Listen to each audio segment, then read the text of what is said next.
Paducah, Kentucky is about a 3-hour drive from anywhere in the North Central television viewing area. Paducah is home to the National Quilt Museum, a museum dedicated solely to today's quilter. Museum is actually celebrating its 25th anniversary right now, and it started with a family, Bill and Meredith Schrader, who were very passionate about quilting, and they were particularly passionate about the work of today's quilt artists.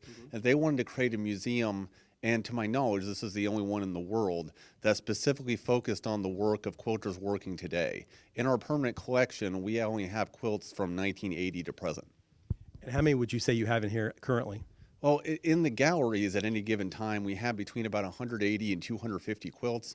It's made up of 3 galleries. The middle gallery is made up of quilts from our own collection, and we just rotate them over time. It's obviously not 500, it's obviously 100 to 150.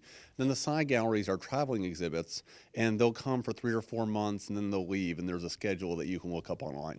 Right now in the other gallery, it's quilts of World War I, which is an exhibit of quilts that were relevant to the war and what was going on in the war. It also includes some local McCracken County stuff related to the war as well. So as exhibits come and go, it actually depends what's in there and what the story is of what the theme's actually going to be. Are all the quilts here made by local artists, or are they from all over the country? They're actually all over the world.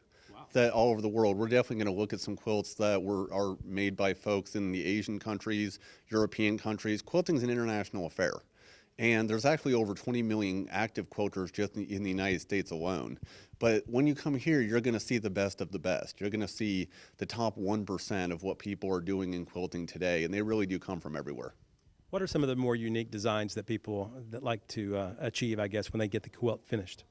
Well, the interesting thing is quilters are artists, and they're just artists that are choosing to make their art out of fabric. And so as you see people do any number of things with paint or with wood or with clay, you'll see the same thing in fabric. So you'll see things that are more traditional, like log cabin looking things, wedding rings, and you'll see things that literally look like a photograph, where they've created a townscape, they've created people, and it just depends what that artist wants to create. And you also have a current exhibit right now featuring children's works too, I think, right? Yes, we do. The School Block Challenge is a phenomenal event. It's an annual event. We've been doing it for 23 years. It's a national event. It's kids from all the way from kindergarten all the way through high school. And they basically make a quilt block. It's sponsored by Motive Fabric. They've been doing it for a long time, and they offer all the fabrics.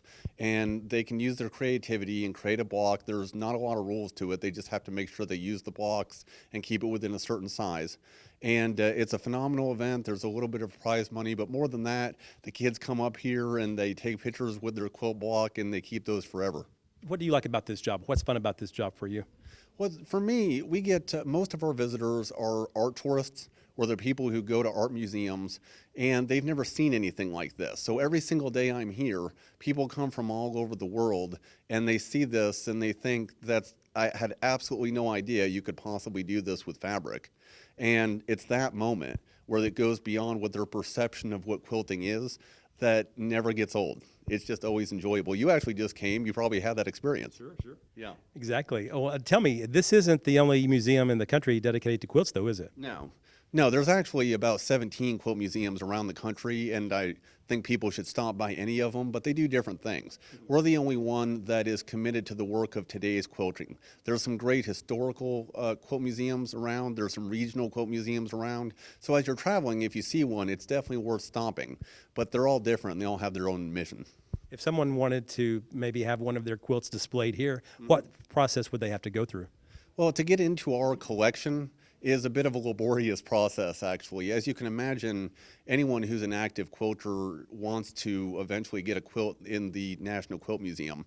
The first case is you want to email a picture of your quilt to our curator or curatorial department, and then it's going to go through 3 processes with a couple different committees.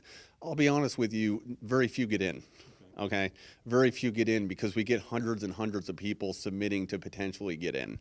There's actually a few people who have 4 or 5 in our collection, but it's very, very rare.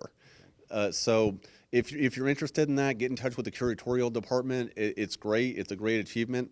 And otherwise, just keep quilting. And what about this museum why is it so successful after 25 years? Well, the biggest reason, we keep growing.